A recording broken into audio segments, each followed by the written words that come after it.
Bapak-bapak, ibu-ibu, kalau kita berbicara mengenai kematian, Allah sudah terangkan dalam Al-Quran, kullu nafsin dha'iqatul maut. Setiap yang bernyawa pasti akan mencicipi, akan merasakan yang namanya kematian. Allah Subhanahu wa taala, Nabi sallallahu alaihi wasallam bersabda dalam satu hadis, wal mautu haqq. Mati itu pasti. Dan tidak ada yang bisa menentang, tidak ada yang bisa mengingkari perkara ini. Semua manusia di dunia meyakini bahwasanya kita pasti akan mati. Dan tidak ada satu orang pun di dunia ini yang mampu lari dari kematian. Allah Subhanahu wa taala, kemanapun kita lari, pasti kematian menunggu di tempat kita lari. Sekarang ini bapak-bapak, ibu-ibu, musim corona ya, sudah hampir berlalu. Ya walaupun masih ada di sebagian tempat, tapi di tempat kita nih alhamdulillah sudah nggak terlalu.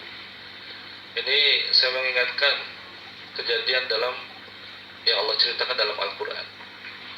Ada satu ayat dalam Al-Quran yang bercerita tentang satu wabah. Ayat tadi berbunyi, alam tara ilal ladzina kharaju min diyarihim wa hum ulufun hadarul maut. Allah Subhanahu wa taala, ayat ini bercerita tentang satu tempat, satu kota. Satu kota terkena wabah. Wabahnya namanya wabah taun. Wabah taun ini dia lebih ganas dari wabah corona. Kalau Nabi sallallahu alaihi wasallam sabdakan, taun ini seperti singa. Maka Nabi sabdakan dalam satu hadis, firra minal majdum kama tafirra minal asad. Larilah kalian dari orang yang sudah terjangkit wabah taun. Majdum itu orang yang terkena penyakit taun, sebagaimana kalian lari dari singa. Kenapa Allah Subhanahu wa taala? Karena ini penyakit ganas, ini wabah, ini ganas. Ganasnya gimana? Kalau dia sudah terkena satu kampung, datang satu kampung, dalam satu hari ribuan orang meninggal dunia, bukan ratusan orang.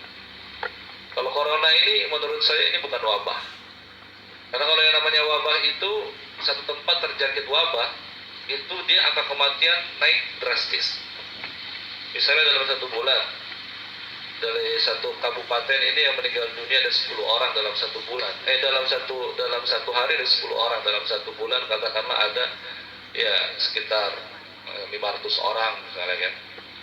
Terus kemudian kalau memang ini wabah, betulan wabah, ini kematian akan meningkat drastis.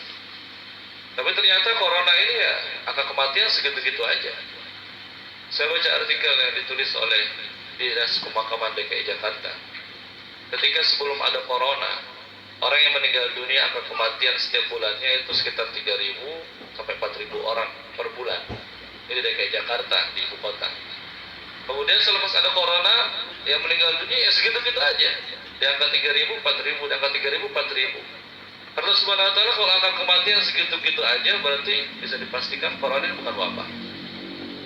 Karena Subhanahu wa taala, kita tahu ya wabah flu burung. Wabah flu burung.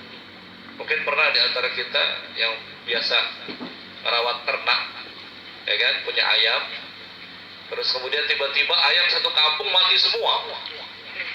Nah, itu flu, itu wabah itu flu burung. Tapi kalau corona ini bukan wabah. Karena Subhanahu wa taala, satu kampung terkena wabah namanya wabah taun. Angka kematian meningkat drastis. Karena memang orang kalau sudah terkena taun, terjangkit penyakit taun, itu dia pertama-tama tangannya akan menghitam. Kalau orang terjangkit positif taun, dia tangannya akan hitam. Di ujung-ujung jari hitam. Nanti lama-lama naik. Kalau sampai di pergelangan tangan sini, maka di persendian akan copot, jarinya copot. Satu persatu copot. Kalau naik lagi hitamnya, sampai di sini copot.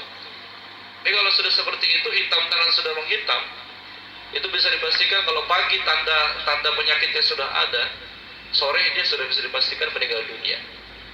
Bahkan Allah Subhanahu wa taala pada waktu itu, di zaman Bani Israel, satu kampung terkena wabah taun dalam satu hari, ratusan orang, dalam satu bulan ribuan orang meninggal dunia. Sehingga orang-orang yang masih hidup ini berpikir, kalau saya tinggal di sini terus, saya nggak lari, saya bisa mati seperti mereka. Saya bisa terjangkit seperti mereka.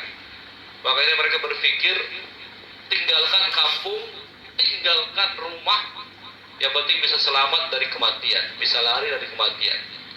Alam taro ilal ladzina kharaju. Alam taro, apakah kau tidak melihat?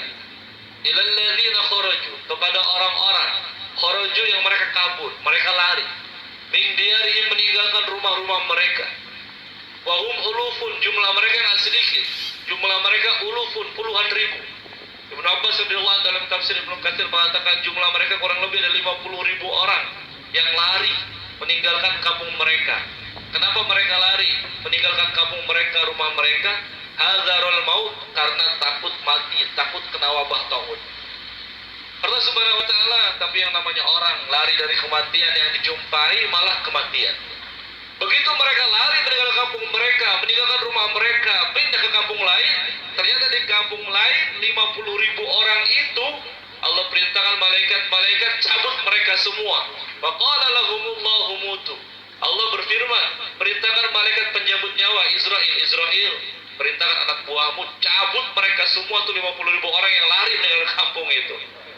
Allah Subhanahu wa taala akhirnya bukan selamat dari kematian, tapi malah mendapati kematian. Allah Subhanahu wa taala dari ayat ini nggak ada ceritanya orang bisa lari dari kematian.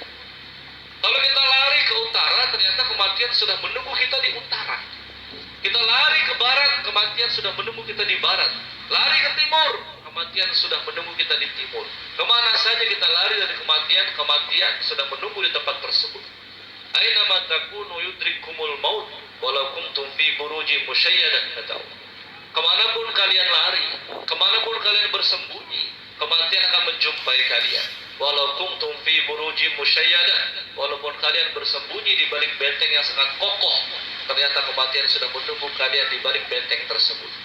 Maka Allah Subhanahu wa taala nggak ada ceritanya orang bisa lari dari kematian.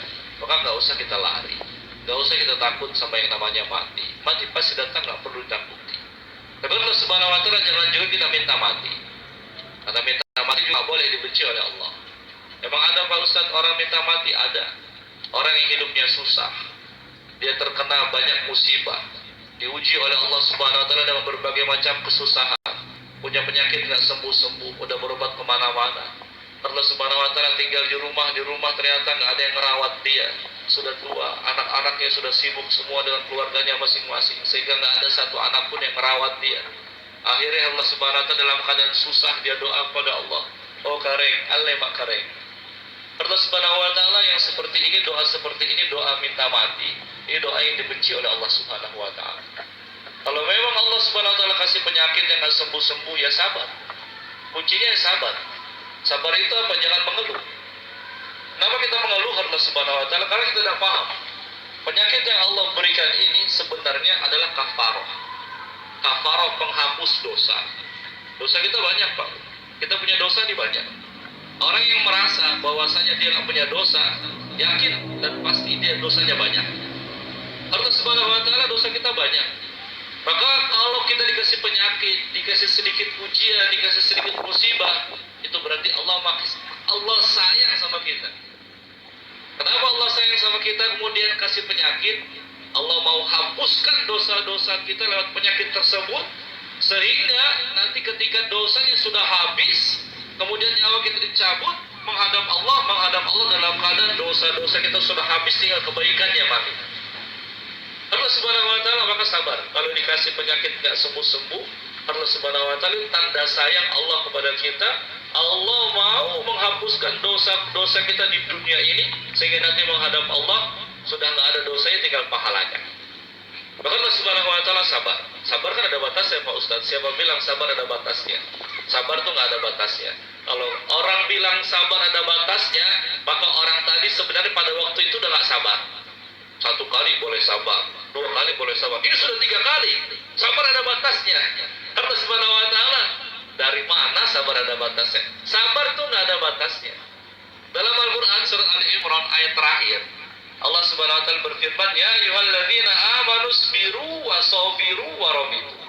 Wahai orang-orang beriman, isbiru, sabarlah kalian. Kalau kalian nggak sabar, wasabiru, sabar-sabarkan, paksakan diri kalian untuk sabar. Karena sabar itu ya nggak ada batasnya. Sampai kapan sabar? Sampai kaki kita injak surga Allah.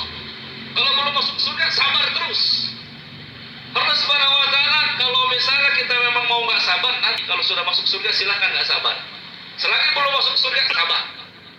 Bahkan itu malaikat Ridwan, malaikat penjaga pintu surga, Dia menyambut orang-orang yang masuk surga di pintu surga dengan kata-kata, "Assalamun alaikum bima sabartum. Fa ni'ma uqbad-dar." Selamat datang tuan-tuan. Bima sabartum. Keselamatan buat kalian. Bima sabartum, karena kesabaran kalian di dunia. Dikasih penyakit sabar, dikasih kesusahan sabar, kehilangan uang sabar, gagal panen sabar. Allah Subhanahu wa taala fa ni'ma uqbad-dar. Malaikat Jibril katakan, selamat menikmati sebaik-baik tempat itu surganya Allah Subhanahu wa taala. Allah Subhanahu wa taala zaman dulu ada seorang sahabiah, seorang perempuan, sahabat, orang perempuan yang berjumpa dengan Nabi sallallahu alaihi wasallam. Dia punya penyakit bukan penyakit baru datang bukan, tapi penyakit bawaan dari lahir. Dia dari kecil, dari lahir memang sudah dikasih penyakit. Penyakitnya kalau bahasa medisnya epilepsi. Kalau bahasa jadi contohnya mati-mati jangang. Sudah tahu ya, penyakit mati-mati jangang itu kalau kambuh penyakitnya, jatuh kejang-kejang seperti ayam yang disembelih. Kadang-kadang dari mulutnya ini keluar busa. Allah Subhanahu wa taala datang pada Nabi minta doa. Ya Rasulullah, tolong mintakan kepada Allah supaya Allah sembuhkan saya. Apa jawab Nabi sallallahu alaihi wasallam? Kalau aku doakan kesembuhan, kau sembuh. Tapi Allah berjanji kepada saya, kalau engkau mau bersabar dengan penyakitmu sampai engkau menghadap Allah Subhanahu wa taala dalam keadaan sabar, Allah berjanji surga untukmu. Ini ditulis oleh Imam Nawawi dalam kitabnya Riyadhus Shalihin bab sabar. Maka perempuan tadi mengatakan, ya Rasulullah, kalau begitu aku pilih sabar. Biar penyakit ini, karena pemahaman dia ini, pemahaman sang sahabiah ini, dia tahu sabar ini gak lama. Sabar itu gak lama, paling sampai mati. Ya kan, kalau sudah mati selesai, penyakitnya gak ada lagi. Ya kan? Karena Subhanahu wa taala, kalau kan kita mati nggak tahu kapan kita mati. Kalau besok mati berarti sabar cuma 1 hari. Kalau minggu depan mati berarti sabar cuma 1 minggu. Kalau bulan depan mati berarti sabar cuma 1 bulan. Nggak lama sabar tuh. Maka dia pilih, saya sabar aja lah, yang penting masuk surga. Betul, karena Subhanahu wa taala dia sabar dengan penyakitnya. Nggak lama kemudian dia meninggal dunia dalam keadaan sabar, Allah janjikan surga buat dia. Karena Subhanahu wa taala kemudian juga kita nggak boleh minta mati. Kalau dikasih ujian sedikit, ya sabar. Udah Allah Subhanahu wa taala, apalagi sampai mati bunuh diri. Ada orang minta mati nggak mati-mati, akhirnya bunuh diri. Ya kan, terkena masalah frustasi, apalagi zaman sekarang ya kan. Cuma putus sama pacarnya aja bunuh diri. Ya kan, zaman sekarang, anak muda sekarang ya elah, diputusin sama pacar, gantung diri di kamar kos-kosan. Nah, kalau dari Jakarta lebih modern lagi ya kan, putus pacar, dilompat dari gedung lantai 20, terjun bebas tanpa parasut sampai kepala duluan di aspal, amburadul, otaknya kemana-mana. Allah Subhanahu wa taala dia kira selesai masalah dengan bunuh diri. Bukan selesai masalah, siksa yang menunggu dia. Nabi sallallahu alaihi wasallam sabdakan dalam satu hadis, man qatala nafsahu khalidan mukhaladan finnari abada. Barang siapa yang membunuh dirinya sendiri, maka dia akan dikekalkan oleh Allah Subhanahu wa taala, kekal, khalidan kekal, mukhaladan dikekalkan, finnari dalam neraka abada untuk selama-lamanya. Baru disiksa Allah Subhanahu wa taala sesuai dengan jenis kematiannya. Kalau dia mati minum racun, maka di dalam neraka dia suruh minum racun untuk selama-lamanya. Jadi minum racun, gara-gara dia minum racun geramasan 1 gelas, akhirnya dimasukkan ke dalam neraka, suruh minum racun. Setiap jamnya suruh minum racun geramasan 1 galon. Minum lagi, meledak perutnya, hancur badannya. Allah Subhanahu wa taala dikembalikan, suruh minum lagi, hancur lagi badannya. Orang yang lompat dari gedung yang tinggi, mati bunuh diri, di akhirat Allah Subhanahu wa taala dalam neraka dia dilempar dari tempat yang tinggi. Disiapkan jurang yang begitu curam, di bawahnya batu-batu yang terjal, dilemparkan sampai di bawah, hancur kepalanya, hancur patah-patah tulangnya, nggak mati. Kesakitan yang luar biasa. Kemudian diutuhkan lagi, di bawah naik lagi, dilempar lagi, terus khalidan kekal, mukhaladan dikekalkan, fiha abada untuk selama-lamanya. Maka Allah Subhanahu wa taala minta mati nggak boleh. Takut dari kematian sehingga lari dari kematian juga nggak boleh. Nabi Shallallahu Alaihi Wasallam sikap mengajarkan kita, sikap kita kepada kematian, jangan lari dari kematian, jangan juga minta kematian, apalagi mati bunuh diri. Karena orang nggak minta mati aja akan mati, jadi ngapain pakai diminta segala. Karena Subhanahu wa taala terus sikap kita kepada kematian itu bagaimana? Takut nggak boleh, minta nggak boleh. Maka sikap kita kepada kematian, kata Nabi sallallahu alaihi wasallam, al-istidad bil maut qabla nuzuli. kematian itu bukan untuk ditakuti, tapi kematian untuk dipersiapkan kedatangannya. Karena dia datang tiba-tiba, datang sewaktu-waktu, waktu yang tidak disangka-sangka dia datang, maka persiapannya pun harus setiap saat kita persiapkan. Dengan apa kita persiapkan? Allah Subhanahu wa taala kematian kita sambut, yaitu dengan memperbaiki amal kebaikan.